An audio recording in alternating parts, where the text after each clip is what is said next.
I'm Rachel at Skin, and today I'm going to go over Aftercare with you.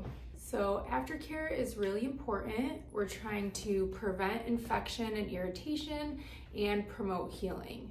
Your body and your immune system is really what's doing the rest of the work for you. So it is important to be healthy. The healthier you are, the quicker and the better the piercing is going to heal for you. Cartilage piercings take upwards of 1 year to heal.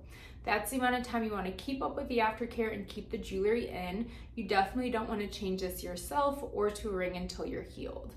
I do put a longer post in at first to accommodate for the initial swelling. Once the swelling goes down, you'll want to get a shorter fitted post in so it's not sliding around and catching on things. That usually happens in a month. We will set you up with a 1 month checkup. Basically at the month checkup, you will come in, I'll make sure everything is healing okay, and we'll downsize you if you're ready for it. The checkups themselves don't cost anything. The downsize is just the cost of the new post or barbell. We will reuse the gem that you picked out, which is the more expensive part. For cleanings, you want to use a sterile saline wound wash. We sell these for $10. You can get sterile saline anywhere with a first aid section.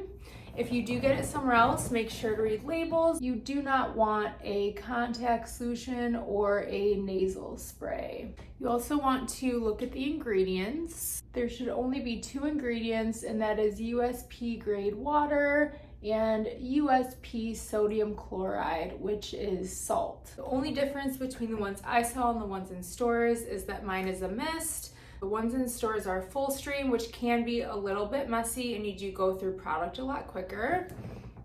To use this, you first want to wash your hands. Always wash your hands before touching the piercing. The only time you want to touch it is when you're cleaning it. Other than that, you want to leave it alone. You do not have to spin or twist jewelry. It's not going to stick or grow to your skin. It is implant grade, so any movement on the jewelry is just going to pull in bacteria and irritate the wound. So try not to move jewelry and try not to mess with it unless you're cleaning it. After you wash your hands, take your saline, spray the fronts and the backs, check them out in the mirror. If you see buildup on the jewelry, spray a Q-tip with the saline, gently wipe it off, and then dry it with clean paper towel. Make sure when you are drying, you want to get your whole ear. You want to get the whole front and inside of your ear, the whole back of your ear, against your head, all the way to your hairline. You want to do 2 cleanings a day. You want to do one right after your shower and the other at the opposite end of your day. So if you shower at night, do one in the morning when you wake up, one at night after your shower. At the end of every shower, give the piercing a good 3 to 5 minute rinse under the warm running water. That will soften and break up buildup, it will flush out the wound, and it'll rinse away any soap that runs down onto it.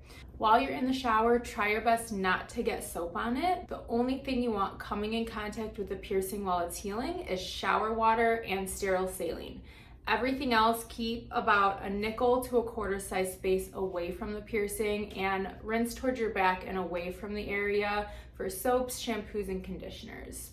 Something else that's really, really important with cartilage piercings is not sleeping on it.